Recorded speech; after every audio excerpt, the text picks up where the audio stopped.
Abra sua Bíblia no livro de Atos dos Apóstolos. Hoje vamos continuar esse livro, nesse capítulo marcante que ainda estamos, que é o capítulo 2.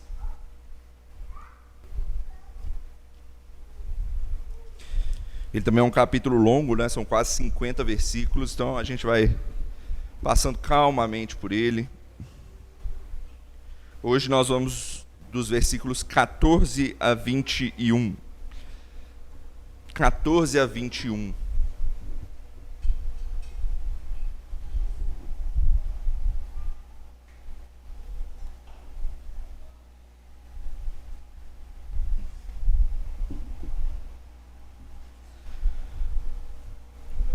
Hoje a gente começa a pregação de um sermão, de um sermão bíblico. É o início do sermão que Pedro fez no evento do Pentecostes. Hoje nós vamos tratar da primeira parte desse sermão de Pedro. Atos 2, de 14 a 21. Na verdade, eu vou ler a partir do 12, porque vai auxiliar no contexto. Então, acompanhe a partir do verso 12 de Atos 2. A palavra diz assim: todos atônitos e perplexos interpelavam uns aos outros: que quer isto dizer? Outros, porém, zombando, diziam: estão embriagados. Então se levantou Pedro com os 11 e, erguendo a voz, advertiu-os nestes termos: varões judeus e todos os habitantes de Jerusalém, tomai conhecimento disto e atentai nas minhas palavras. Estes homens não estão embriagados, como vindes pensando, sendo esta a 3ª hora do dia. Mas o que ocorre é o que foi dito por intermédio do profeta Joel. E acontecerá nos últimos dias, diz o Senhor, que derramarei do meu espírito sobre toda a carne. Vossos filhos e vossas filhas profetizarão, vossos jovens terão visões, e sonharão vossos velhos. Até sobre os meus servos e sobre as minhas servas derramarei do meu espírito naqueles dias, e profetizarão. Mostrarei prodígios em cima no céu e sinais embaixo na terra: sangue, fogo e vapor de fumaça. O sol se converterá em trevas, a lua em sangue, antes que venha o grande e glorioso dia do Senhor. E acontecerá que todo aquele que invocar o nome do Senhor será salvo. Até aí a palavra de Deus, vamos orar. Santo Deus, obrigado pela tua palavra, que está diante de nós e agora será exposta ao teu povo, que a tua igreja aprenda dela, seja edificada, fortalecida e encorajada pela tua palavra também, para que sejamos frutos do Senhor aqui nessa terra, para gerar ainda mais e mais frutos aqui também. É o que nós pedimos no nome de Cristo Jesus. Amém. Tem uma música conhecida, antiga, os mais velhos talvez conheçam, da música popular brasileira, que ela começa assim: eu desço dessa solidão, espalho coisas sobre um chão de giz. Para quem conhece, é uma música do Zé Ramalho, chama Chão de Giz. Nela ele conta daquelas situações que talvez você já tenha passado na sua vida, sabe? Aquela situação de solidão no fim daquele romance frustrado, sabe? Ele conta meio poeticamente isso. E a música conta as tolices que essa pessoa vai cometendo, tentando lutar por um amor que já acabou, né?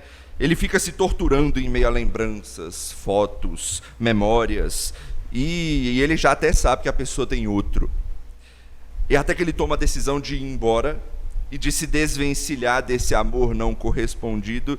E a pergunta que fica no ar é: por que ele se submete a essas coisas, né? E aí o Zé Ramalho usa uma frase que é a que eu quero que você foque, que ele fala assim: Freud explica. Freud explica. O que significa isso? Ou seja, quando a gente não sabe por que a gente está fazendo aquilo, quando não tem razão aquilo que está acontecendo, a gente fala: isso aí só Freud explica. Comportamentos loucos, comportamentos virados, as pessoas olham e falam: isso aí só Freud explica. O mundo tem essa frase como característica para esses momentos difíceis de entender da vida. Freud explica. Para quem não sabe, Freud ele é o pai de um ramo da psicologia chamado psicanálise, né? E ele talvez seja o homem que difundiu a terapia por toda a nossa cultura hoje em dia, né? Ele trouxe o comportamento humano para o centro das coisas. Esse foi Freud. Um biógrafo cristão dele, ele diz que antes do pensamento de Freud se difundir, as coisas eram de um jeito e hoje são de outro. Por exemplo, os romances policiais focavam antes no esforço intelectual para você chegar nas pistas e chegar então a solucionar o problema. Hoje em dia, ao invés de você focar nisso, você prefere focar no dilema de vida do detetive e do criminoso.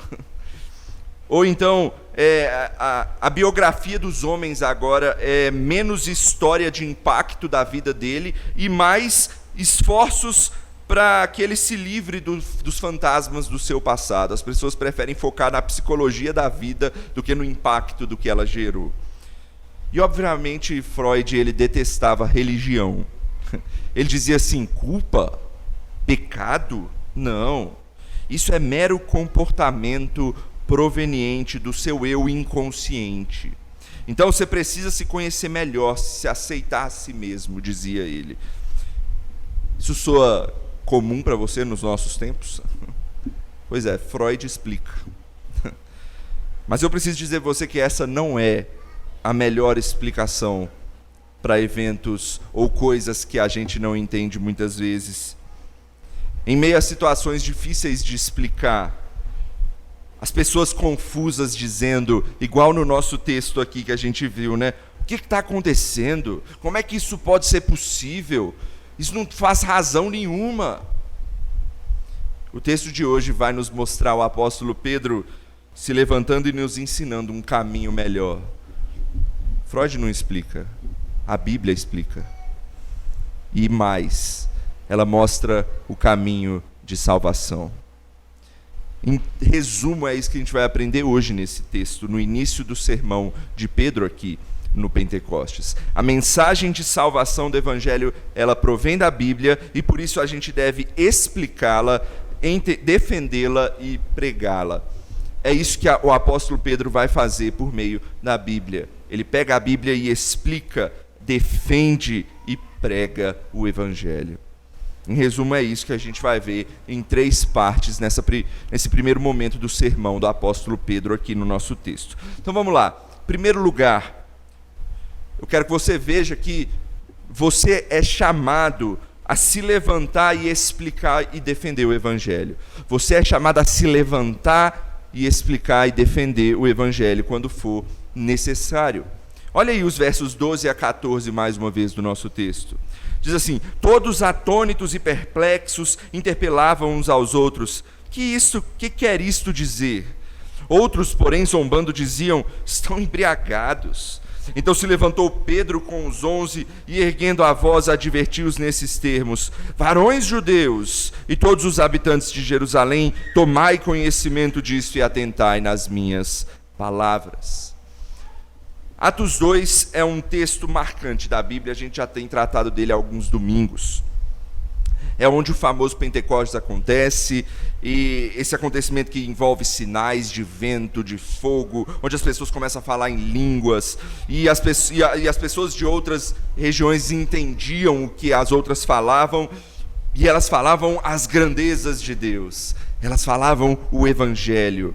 E a gente viu que esse foi um evento único na história da redenção, que mostra Cristo Jesus enviando o seu Espírito para encher o seu povo e assim capacitar o seu povo a pregar o Evangelho e ser testemunha dele nessa terra para expandir o seu reino. Pentecostes leva a isso. A gente já tratou isso nos últimos domingos. A gente viu também que as línguas foram essenciais para demonstrar que agora todo o mundo está sendo convocado por Cristo. Todo mundo agora tem a oportunidade de se achegar a Cristo dentro da sua própria nação. E o Evangelho então estava sendo revelado a todo mundo. Mas pensa só, para nós que temos já a revelação completa, né, a palavra de Deus, você pode continuar a ler a história de Atos daí para frente. O povo que estava lá, eles só tinham a história até Atos 2, até aquele momento. Eles não tinham mais para frente. Na verdade, tinha muita gente ali que nem sabia muito do que tinha para trás também. Então, o povo estava confuso. A reação do povo que a Bíblia nos mostra é confusão, é perplexidade, é pessoas se perguntando o que é que está acontecendo, gente. Esse povo falando um monte de coisa, eu estou entendendo, outros talvez nem entendendo e por isso dizendo, esse povo é bêbado. Algo impressionante estava acontecendo, mas muita gente não tinha capacidade de entender, não tinha o conhecimento necessário para isso aqui. E até estavam dando explicações mentirosas, né, para esse fato, para o que estava ocorrendo. Se fosse nos tempos de hoje, certamente alguém se levantaria e diria o que eu falei no início, né? Isso aí é pura loucura, só Freud explica isso aí, manda esse povo se tratar. Mas, meus irmãos, esse é um evento claro da história da redenção. Ou seja, é algo claramente relacionado ao Evangelho. Os apóstolos sabiam disso. Por isso, alguém necessariamente deveria se levantar e explicar e defender a verdade daquilo que estava acontecendo, mostrando o sentido real daquilo. E é aí que entra Pedro, é aí que entra o apóstolo Pedro na história, como líder apostólico ali, mas o texto não deixa de dizer que Pedro se levantou junto dos 11, ou seja, representando os apóstolos. Então ele foi chamado por Deus juntamente com os apóstolos exatamente para se levantar e testemunhar da verdade, da obra de Cristo Jesus. Então ele se levanta, toma a frente para explicar tudo aquilo. E antes de entrar naquilo que ele falou, essa simples ação de Pedro já tem que nos ensinar algo. Porque veja só, quem era Pedro? Será que Pedro era o mais adequado deles a fazer isso? Era conhecido dos discípulos o que Pedro tinha feito antes desse momento, lá no evento da crucificação. Pedro tinha negado Jesus, Pedro tinha negado o seu mestre, uma terrível traição de Pedro a Cristo. Por que não foi pregar João, por exemplo? João, que é retratado como o discípulo amado. João, aquele que foi o único dos discípulos relatado na Bíblia que estava lá no momento da crucificação com Jesus. Certamente, para alguns, João seria mais confiável do que Pedro. Mas não, é Pedro que se levanta. Não, e aí isso é importante, não é o Pedro do momento da crucificação, mas é o Pedro que foi de fato chamado por Jesus, perdoado, redimido e agora cheio do Espírito Santo. É esse Pedro que está falando agora. Não é mais o covarde Pedro que negou a Jesus, mas o corajoso Pedro que se levanta em meio à multidão. Ele ergue a voz, ele fala para todo mundo: judeus, habitantes de Jerusalém, escutem o que eu vou dizer para vocês, deixa eu explicar para vocês o que está havendo. Precisa de coragem para fazer isso. Muitas vezes situações semelhantes a essa talvez aconteçam na sua vida. E eu não estou dizendo que é o Pentecostes que vai acontecer na sua vida, não, esse não se repete. Mas muitas vezes o Evangelho ou a pessoa de Deus é questionada nesse mundo.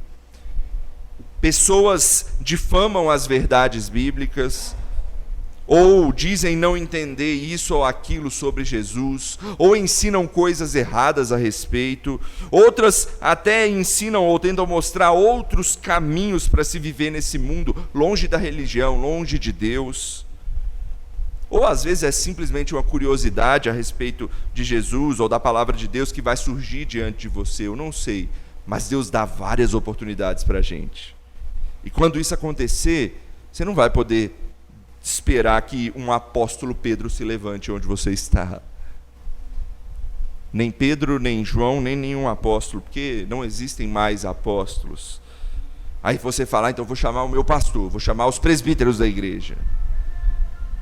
Às vezes pode ser, mas às vezes não vai dar. Às vezes é contigo, às vezes vai ser alguém que se sentou do seu lado no ônibus, às vezes vai ser aquele seu colega de trabalho, só você e ele, lá no banheiro. Às vezes vai ser uma situação inusitada, individual. Deus te dá a oportunidade. E aí? O que a gente faz? A gente tem que fazer o que o apóstolo Pedro está fazendo aqui. A gente se levanta, explica e prega o evangelho. Você não é um apóstolo, mas você tem a palavra dos apóstolos, que é a Bíblia. Você não é Pedro, mas você tem muito do que Pedro tinha. Você viu o que eu falei sobre Pedro? E é o suficiente para você. Você foi chamado por Jesus também, não para ser um apóstolo, mas para ser servo de Jesus, tal como Pedro era servo de Jesus também. Você também foi perdoado, você também foi redimido, você também está cheio do Espírito Santo, porque todo crente está cheio do Espírito Santo. Portanto, você também é chamado a se levantar, a pregar, a testemunhar do Evangelho que mudou a sua vida e que pode salvar muitas outras pessoas pelo nome de Cristo Jesus. A primeira coisa importante que a gente tem que entender, então, é, quando a oportunidade surgir, se levante e pregue. Ou até quando não for oportuno, como quando Paulo fala para Timóteo, né? Quer seja oportuno, quer não, pregue a palavra. Se levante, testemunhe daquilo que Cristo fez por nós. É isso que Cristo requer de nós. Aí você pode perguntar, mas o que vai ter nessa pregação? O que eu preciso? O que eu tenho que falar? O que eu posso dizer? Os próximos 2 pontos vão tratar disso. Em segundo lugar, eu quero que você veja que você também é chamado, em primeiro lugar, a refutar as mentiras contra o Evangelho. Muitas vezes as pessoas têm entendimentos errados na cabeça. Não dá para você simplesmente chegar na pessoa e jogar a verdade assim, porque ela está com outra coisa na cabeça. Explica, tira o errado e coloca o certo. É isso que eu quero mostrar, é isso que Pedro está fazendo aqui. Olha aí os versos 15 e 16 do texto mais uma vez. Estes homens não estão embriagados, como vindes pensando, sendo esta 3ª hora do dia. Mas o que ocorre é o que foi dito por intermédio do profeta Joel. Então perceba aí que a primeira coisa que Pedro faz logo de cara é desmentir as absurdas mentiras que estavam sendo contadas ali. O povo estava tentando dar uma explicação para aquilo e contava uma mentira, contava aquilo que era mais fácil, que eles achavam que poderia ser interpretado. Aquele povo falando em várias línguas, talvez vários não entendendo, estavam embriagados, era o que eles estavam dizendo. E sabe, muitas vezes é assim que o mundo trata o Evangelho, sabe, de qualquer jeito. Não tenta nem parar para explicar, parar para ver, para tentar entender, só falar, e essa loucura aí, ó, o povo está bêbado. Primeira coisa que vem à cabeça, sabe?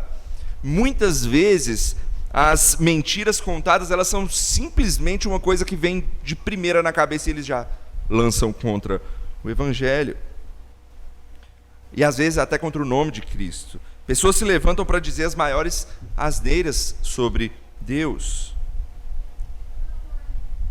Talvez você se depare com alguns desses questionamentos perto de você, feitos contra o Evangelho, feitos contra a palavra de Deus, feitos contra a noiva de Cristo, né? A igreja.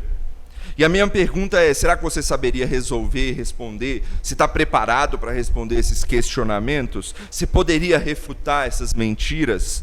Como eu disse, nem sempre os seus líderes vão se encontrar com você. Ou o que fazer, então? Pedro vai dar 2 respostas. Pedro, ele vai de fato primeiro refutar da maneira mais simples possível. Ele vai analisar a situação do jeito que ela está, e aí ele vai retirar a mentira que está ali. Olha como é que às vezes a resposta é simplesmente óbvia. Pedro vira para eles e diz assim, é claro que eles não estão embriagados. Quem é que ia ficar embriagado essa hora do dia? Para quem não tem não sabe muito bem como é que se dá o horário para os judeus, o horário para os judeus é de 6 às 18. Então 6 é a hora 0 e 18 é a hora 12, né? Então a 3ª hora do dia é 9 horas da manhã. Então Pedro vira e fala, quem é que vai ficar embriagado 9 horas da manhã? E 120 pessoas ao mesmo tempo? Vocês estão doidos? Como se Pedro estivesse dizendo, né? E principalmente para os judeus. Lembra que eles estão num dia de festa, né? Era Pentecostes, festa do Pentecostes. E os judeus em dia de festas, normalmente, a maioria dos judeus fazia jejum pela manhã e só comia na hora do almoço. Então, a chance deles estarem embriagados era mínima. Raramente, meus irmãos, os questionamentos que vão chegar para você no seu trabalho ou na sua vida comum do dia a dia vão ser questões teologicamente difíceis de responder. Às vezes não. Normalmente uma análise racional da situação já pode atribuir uma resposta lógica para isso. O próprio apóstolo Pedro escreveu na sua primeira carta, né, lá em 1 Pedro 3,15, algo que ele fala sobre isso. Ele diz assim: santificai a Cristo como Senhor em vosso coração, estando sempre preparados para responder a todo aquele que vos pedir razão da esperança que há em vós. O que Pedro está dizendo? Se alguém questionar você, a sua fé, ela faz sentido, ela tem razão. A sua fé, ela não é uma coisa abstrata, não é uma coisa meramente sensorial. Eu estou sentindo isso aqui no meu peito. Não, ela faz sentido, ela é uma verdade de fato e está na palavra de Deus. E é isso que Pedro diz agora no versículo 16 do texto, né, que a gente já leu. Ele aponta para a palavra. Ele diz: deixa eu explicar para vocês, essa asneira que vocês estão dizendo não é verdade. Eu vou mostrar a verdade para vocês. Sabe onde está? Está na palavra.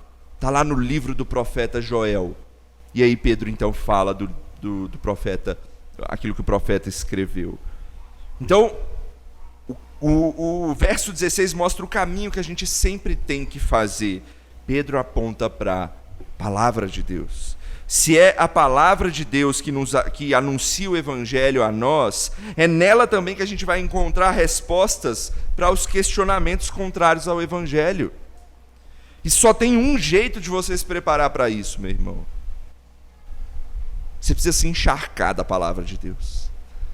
Você precisa ler a palavra de Deus, e ler, e ler, e ler. Há pouco tempo, um estudo bíblico que eu dei aqui na igreja, nas terças-feiras, a gente está estudando a primeira epístola de João. Eu usei uma ilustração que eu acho que vale a pena repetir aqui para quem não estava. Quando tem aqueles bancários que mexem com fraude de notas falsificadas, eles sabem identificar rapidamente quando a cédula é falsa. Ele pega assim e fala: opa, essa aqui não está falsa. Você vai ter que ir lá depor lá na delegacia. Como ele sabe assim tão rápido, só de pegar a nota?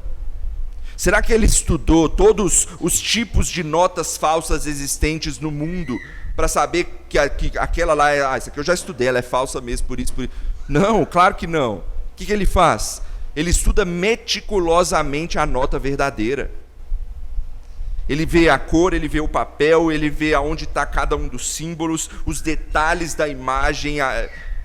Ele sabe e conhece perfeitamente a nota verdadeira, a ponto de ele pegar uma falsa e falar: essa aqui não, essa é falsa.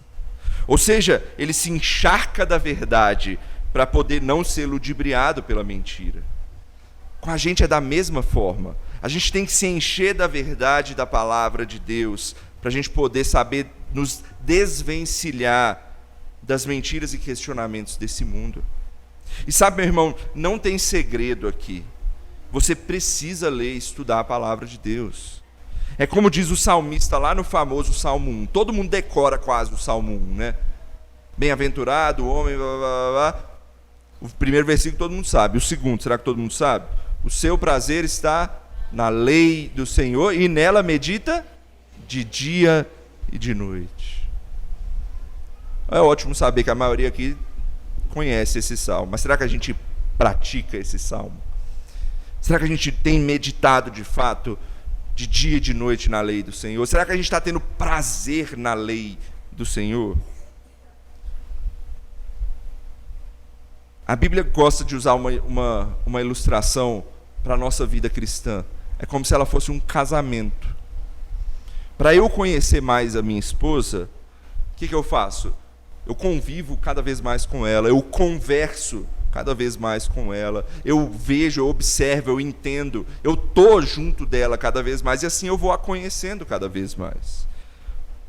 Para você conhecer mais o seu Senhor, você precisa fazer a mesma coisa. Você precisa dialogar com Ele. Como é que a gente dialoga com Deus? A gente fala por meio da oração e a gente escuta por meio da palavra. Se enchendo dele também na comunhão dos irmãos, nos sacramentos, nos meios de graça que Deus nos dá. Se eu amo o meu Senhor, essas coisas vão ser imprescindíveis para mim. Porque eu quero ter um relacionamento melhor com o meu Deus. Ele é o meu Senhor, Ele é o meu Criador. Eu digo que Ele é o meu Salvador. Como é que eu não quero me aproximar dEle?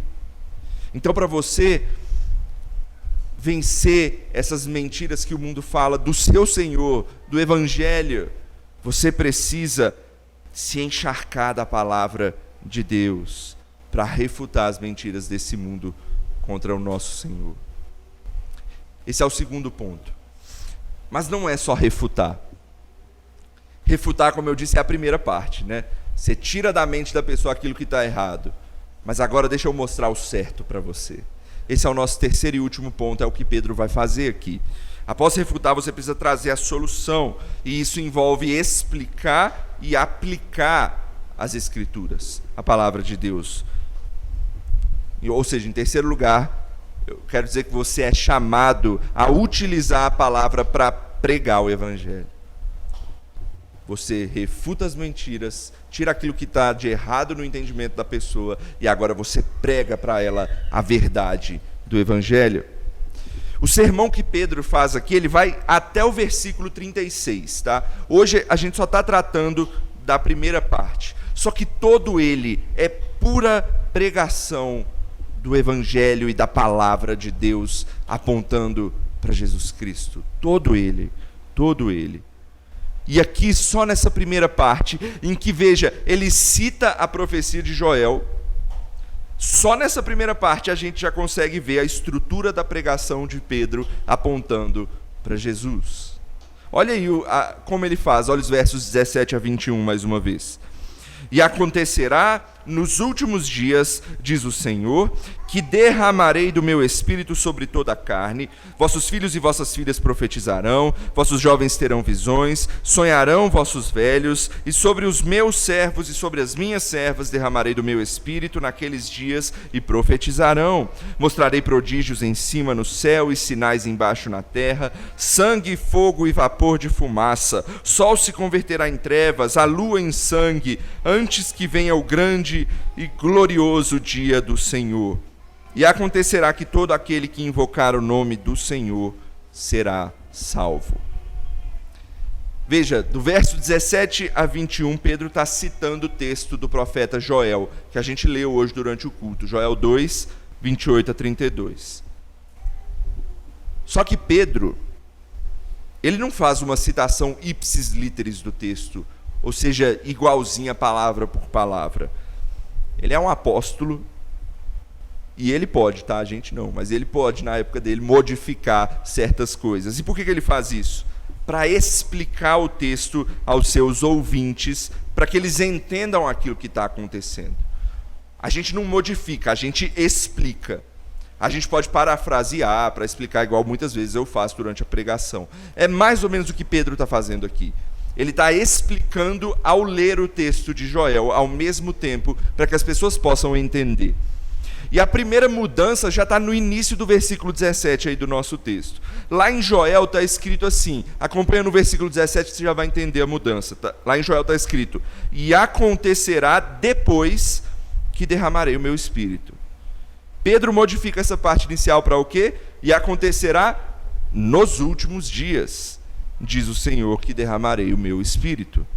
Por quê? Por que Pedro ele troca o depois de Joel por os últimos dias? O que são os últimos dias? Para quem está nos estudos também de meio de semana, já aprendeu isso. Os últimos dias são tudo o que está entre a primeira vinda de Jesus e a segunda vinda de Jesus. Terminou a primeira vinda de Jesus, começou os últimos dias. E vai acabar quando ele voltar. Esses são os últimos dias, tá? Nós estamos nos últimos dias, igual Pedro estava nos últimos dias ali. Na verdade, Pedro está deixando claro, e a intenção dele é essa, de mostrar que ele está no momento do início dos últimos dias. O início dos últimos dias é agora, começou.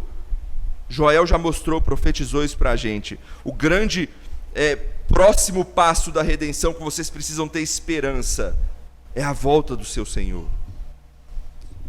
Pedro está falando, nós estamos nesses últimos dias. Ou seja, o que Pedro está fazendo? O que se faz normalmente em todas as pregações, né? Você contextualiza a sua mensagem. Você explica o que está acontecendo ali no texto, a que você está se referindo. É o que Pedro está fazendo, ele está contextualizando a mensagem dele. E o livro de Joel aponta para o que está acontecendo. E agora Pedro vai explicar isso. Ele contextualiza e agora ele explica isso. O que está acontecendo? O Espírito Santo está sendo derramado sobre todos. É o que está dizendo o texto de Joel, é que o povo viu ali acontecer naquele exato momento lá em Atos capítulo 2. A gente já passou um bom tempo nos últimos sermões tratando sobre isso. Vou fazer uma breve rememória aqui do que foi dito. Primeiro, a universalização do Evangelho a todos os povos e línguas e nações. O Pentecostes representa isso. Veja que o texto de Joel fala que os filhos e as filhas, os jovens, os velhos, os servos, as servas, ou seja, não importa cor, sexo, raça, nação, o Espírito vai ser derramado sobre todo o povo de Deus, e agora não mais um povo de sangue, mas um povo espiritual, marcado pela fé em Cristo Jesus. O Pentecostes é a inauguração disso. Nós somos Israel, mas Israel espiritual de Deus. Ok? Nós somos filhos de Abraão? Somos filhos pela fé. Ok? Então, o Pentecostes está inaugurando essa nova era em que o Evangelho está sendo universalizado, está indo para o mundo inteiro, não só para um povo. Os sinais são preditos aqui em Joel também, você viu? Joel fala de certa forma de vento, de fogo.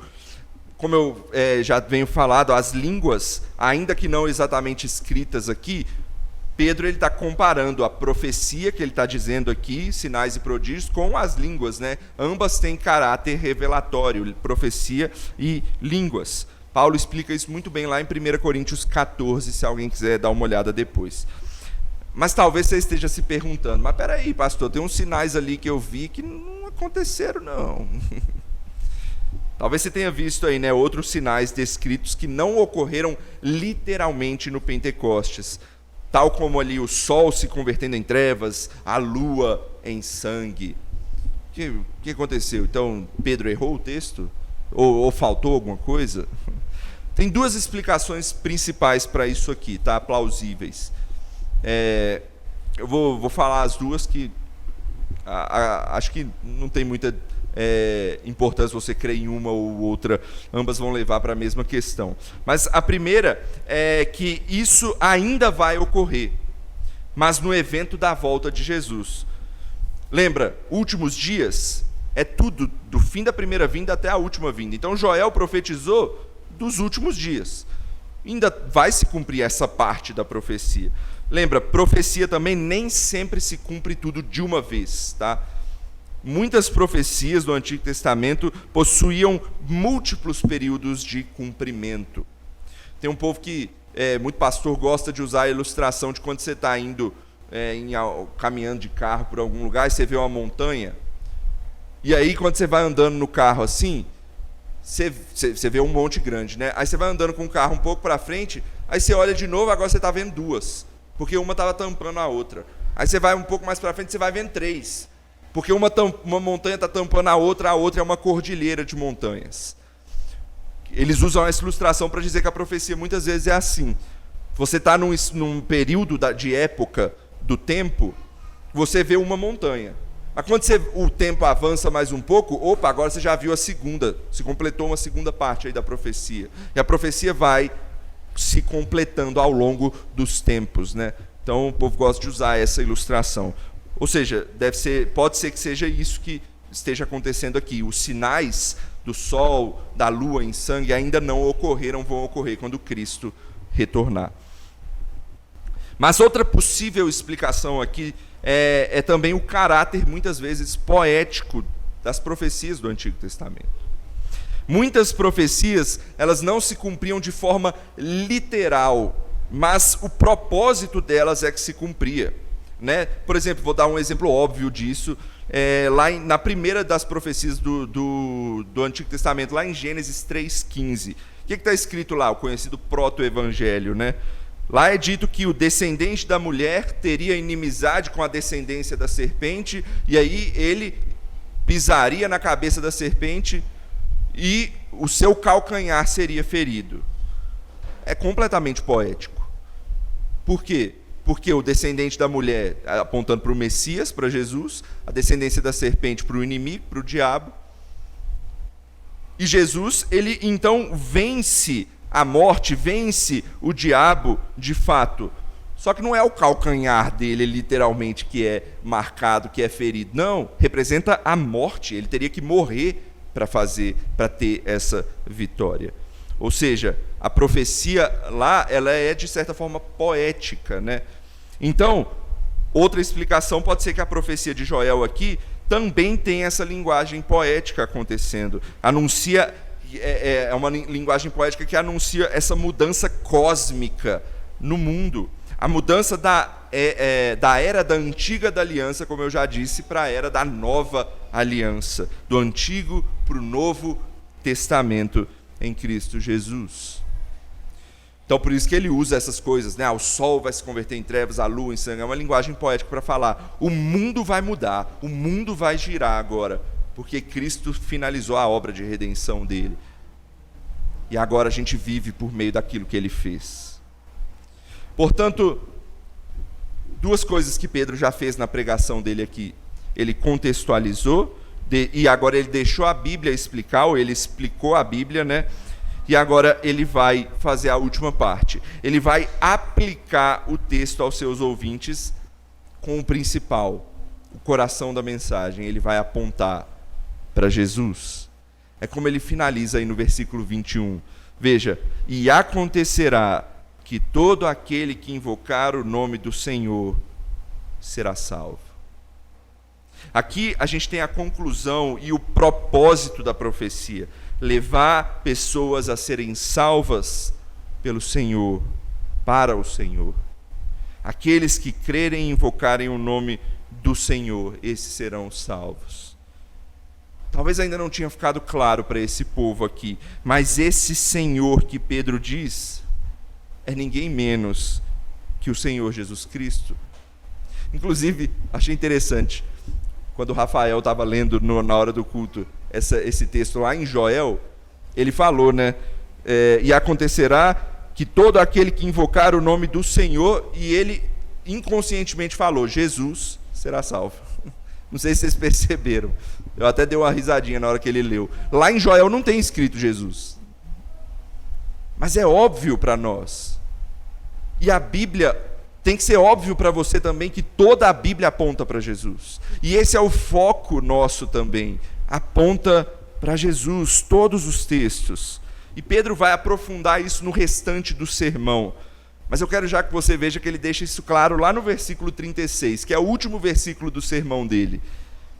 Quando ele diz, esteja absolutamente certa, pois, toda a casa de Israel, de que a este Jesus que vós crucificastes, Deus o fez Senhor e Cristo. Meu irmão, esse deve ser o objetivo de todo e qualquer sermão, de toda e qualquer pregação, de todo e qualquer devocional. Levar pessoas a Cristo, exaltar o nome do Senhor e Salvador Jesus Cristo. Os sinais são importantes, as línguas foram importantes, porque as coisas fazem sentido na Bíblia, mas veja que Pedro deixa isso para lá. Ao longo do sermão você vai ver que Pedro nem fala mais nos sinais, prodígios e línguas. Ele vai focar em Jesus, porque Ele é o único caminho que salva. O dom de línguas não te salva. Sinais, milagres e qualquer coisa assim não vão te salvar. É só Cristo Jesus. E é isso, meu irmão, que você deve fazer quando você vai pregar o Evangelho. Quando eu entrei no seminário, eu fui colocado para fazer uma devocional bem rápida, antes do povo jogar futebol. Sim, no seminário tem devocional antes de tudo. E aí me chamaram para fazer isso, eu era calouro. E eu virei para um veterano lá, mais velho, e virei para ele e falei assim, cara, o que eu falo numa devocional antes de jogar futebol? O que eu vou falar numa devocional antes de jogar futebol? E aí o meu veterano, hoje ele é pastor, acho que alguns aqui conhecem, o nome dele é Francisco Vanderlei, mas ele é conhecido como Chicão. Ele me deu uma resposta que eu nunca esqueci. Ele virou para mim e disse assim, você vai falar aquilo que você vai falar o resto da sua vida pastoral em toda e qualquer devocional que você fizer. Você vai pegar a Bíblia e vai falar de Jesus. Só isso que você precisa fazer. É isso que eu e você precisamos. Você fala, eu já conheço Jesus, mas você precisa mais dele, cada vez mais. É dele que o mundo precisa. É isso que Pedro faz aqui nesse sermão, acima de qualquer outra coisa. É exaltar o nome de Jesus, é testemunhar a obra de Cristo Jesus. Portanto, para finalizar o sermão, você precisa se levantar, explicar, defender, testemunhar, pregar o Evangelho e exaltar o nome de Cristo e falar o nome de Jesus. Conte ao mundo aquilo que mudou a sua vida. Faça isso por meio da palavra de Deus. O único lugar possível para mostrar o caminho de reconciliação com o Criador. E o caminho se chama Jesus. O mundo muitas vezes vai dizer para você que Freud explica 1000 assuntos aí, diversos comportamentos humanos, mas aos olhos dos homens. Mas você precisa se preocupar como é que você está aos olhos de Deus. E aos olhos de Deus, ou nós estamos nos comportando como Cristo, ou alguém que se rebelou contra Ele. Não tem meio termo. Ou é um, ou é outro. E o caminho que é Cristo, Freud não pode explicar. Esse só a Bíblia explica. É ela que nos revela o Evangelho de Jesus Cristo. E a partir disso, como Pedro diz, quem invocar esse nome será salvo. Portanto, pregue Jesus através da palavra de Deus. Essa é a mensagem de hoje. Vamos orar?